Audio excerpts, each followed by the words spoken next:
ისრაელსა და ირანს შორის მიმდინარე კონფლიქტიდან ერთი კვირის თავზე მსოფლიო ელოდება, რას გადაწყვეტს ვაშინგტონი. პრეზიდენტი დონალდ ტრამპის ადმინისტრაციის მხრიდან ისრაელისადმი გამოხატული აშკარა მხარდაჭერის მიუხედავად, უცნობია ჩაერთვება თუ არა შეერთებული შტატების საჰაერო ძალები ირანის წინააღმდეგ. როგორც თეთრ სახლში ამბობენ, დონალდ ტრამპი საბოლოო გადაწყვეტილებას მომდევნო 2 კვირის განმავლობაში მიიღებს. მაქვს შეტყობინება პირდაპირ პრეზიდენტისგან და წაგიკითხავთ ციტატას. იმ ფაქტის გათვალისწინებით, რომ არის რეალური შანსი მოლაპარაკებების, რომელიც უახლოეს მომავალში შესაძლოა ირანთან შედგეს ან არ შედგეს, კონფლიქტში ჩართვაზე გადაწყვეტილებას მომდევნო 2 კვირის განმავლობაში მივიღებ.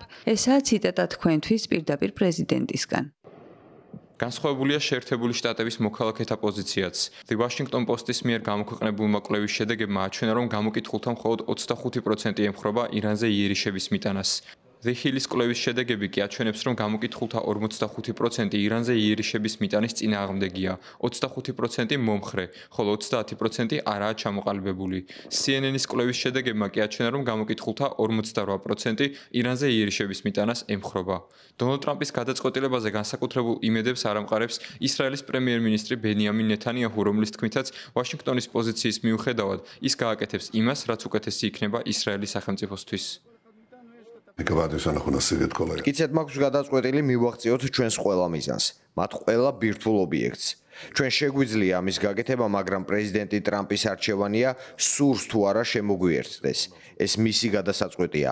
ის გააკეთებს იმას, რაც კარგია შეერთებული შტატებისთვის და მე გავაკეთებ იმას, რაც კარგია ისრაელის სახელმწიფოსთვის.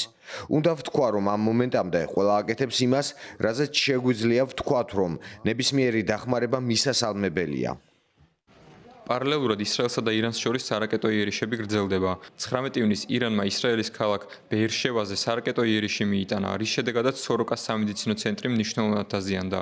ისრაელის თავდაცვის ძალების სპიკერმა მედიასთან განაცხადა, რომ ეს საერთაშორისო სამართლის პრინციპების დარღვევაა. საპასუხოდ ისრაელმა ავიაიერიშები მიიტანა ირანის დედაქალაქ თეირანზე, სადაც ადგილობრივი მედიის ინფორმაციით აიათოლა ალი ხამენეის ბუნკერია განთავსებული. ამ მოვლენების ფონზე ირანის საგარეო საქმეთა მინისტრმა აბას არაღჩიმ ევროპელ კოლეგებთან შეხვედრა მოითხოვა, რომელიც 20 ივნისს ქალაქ ჟენევაში შედგება. თეთრი სახლი აცხადებს, რომ შეხვედრას ყურადღებით ადევნებს თვალს.